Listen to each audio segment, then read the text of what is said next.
Hey guys, welcome back. This is lesson 10 of the Growing in Trust mentorship course, and today we are going to be talking about consistency and trust.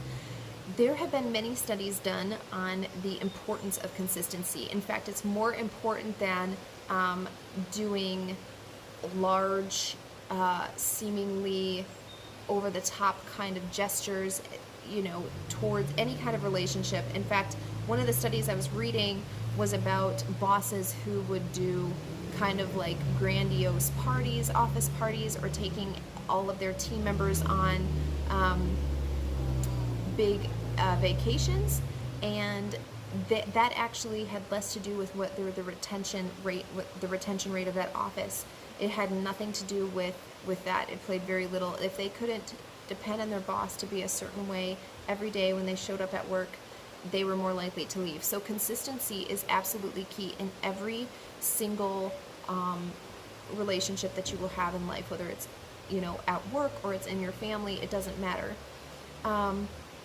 In fact, if you are familiar with Bethel Church out in Reading, one of the lead pastors out there, Chris Valentin, he was counseling a married couple. They were having some issues, and they've been married for over 20 years, and the husband, his defense to everything was, I took her to Paris last year, and Chris, the pastor doing the counseling session, said to him, you can't fix with Paris what you broke with your underwear. So in other words, the wife was saying for 20 some years she's been picking up his dirty clothes off of the floor, doing all of his laundry. He doesn't listen to her when she would ask him to put it in the laundry room.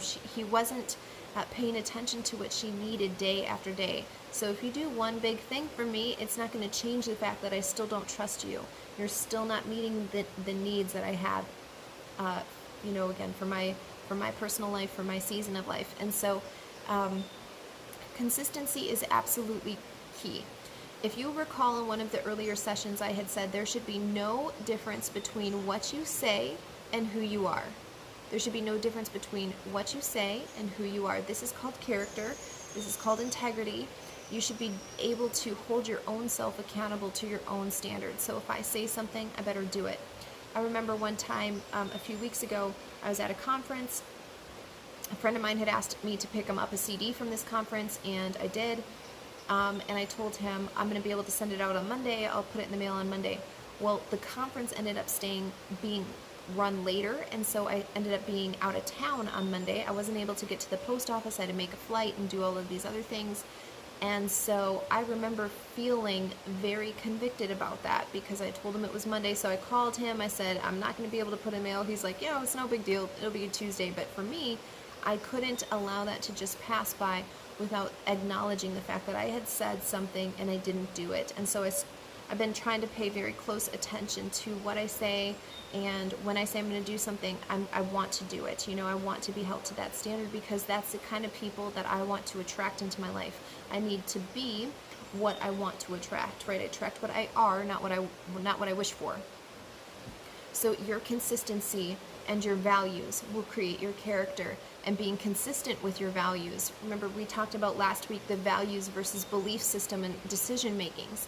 The more that you stick with the values, the more that you use your values to shape your decisions, to shape the way that you approach things, the way that you handle conflict, the way that you engage in relationships, the more that you do that and you're consistent with it, that's what shapes your character, and that's what shapes the overall quality of your life, and make sure that you will complete your destiny to the full. If you're not disciplined to do this, you will not, you're going between back and forth, you're not going to see progress. And in fact, you're probably going to see a lot of regression happen because you're not forming a solid foundation upon which you can build further and further and further. It's like you build a little bit and then you tear it down. You build a little bit, you tear it down. And so that's going to be very frustrating. That's a great way to have a frustrating life. Again, I talk about self-discipline in this section of the PDF. It's by far the number one thing that people need to have in their lives and that they don't. I work with clients all of the time who say, well, I just can't do that. If you tell yourself you can't do it, then you're not going to do it. And if you aren't investing your own time into your own self, why would somebody else do it? Why would somebody else invest their time, their energy into making your life amazing? So you've got to be self-disciplined. Okay, so I talk about 3 important elements of trust as well in the PDF: connection, good judgment, and consistency.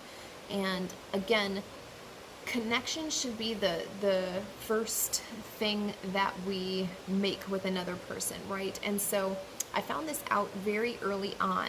I like people a lot. I've always liked people.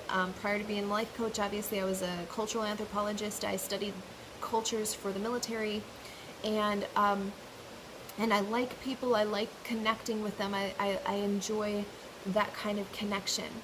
But if that person, and it's easy for me to connect to other people, but if that person doesn't connect to me, there isn't a connection. And so sometimes this happens when we are making relationships. We think, oh, there's a great connection, when really you think there's a great connection, but the other person didn't connect. And so connection, ensuring a connection, I like to say it's the car pulling up to the gas pump. I have to make sure that that gas pump is in the gas part of the car, gas tank, before I turn it on and I start pumping gas. Otherwise, first of all, I'm wasting all that gas. It's very dangerous, isn't it? And it's the same way in connections.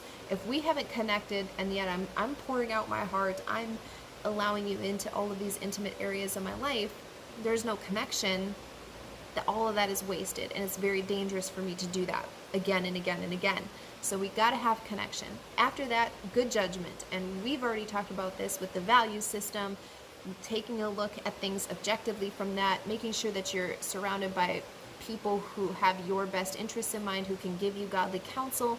And then again, consistency, making sure that you are being consistent with your decisions, and you are being committed. You are constantly waking up every single day, declaring it out loud. I am committed to this process of using values instead of beliefs to make my decisions today.